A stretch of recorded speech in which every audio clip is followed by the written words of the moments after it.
Au milieu des ruines, des bâtiments éventrés par les bombardements, les visages sont graves. On a commencé par les travaux basiques, les débris, les ponts, les provisions d'eau. L'image est historique.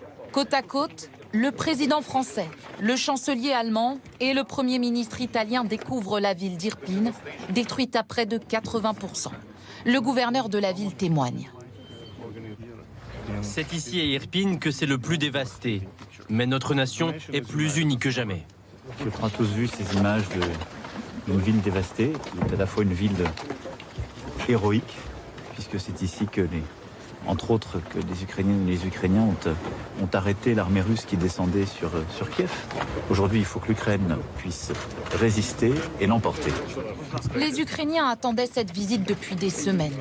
Mais ce voyage a été tenu secret jusqu'à la dernière minute. Sous très haute sécurité, Emmanuel Macron, Olaf Scholz et Mario Draghi sont arrivés à Kiev ce matin après 11 heures de train depuis la frontière polonaise. Et à bord, cette image qui a fait le tour du monde, celle des dirigeants de 3 des pays fondateurs de l'Union européenne en route pour un pays en guerre sur leur continent.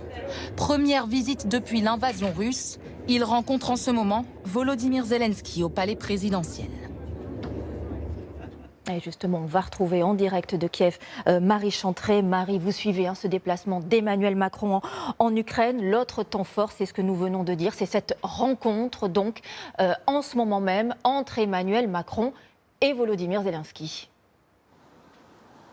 Oui, elle a débuté tout à fait, Anne-Sophie, depuis une vingtaine de minutes maintenant, avec, vous en parliez et on l'a vu, cette poignée de main historique, symbolique, entre Volodymyr Zelensky et les dirigeants européens, allemands, italiens, roumains et le président français. La dernière fois qu'Emmanuel Macron s'est rendu à Kiev, c'était, vous en souvenez, au tout début du mois de février, avant le déclenchement de la guerre par la Russie.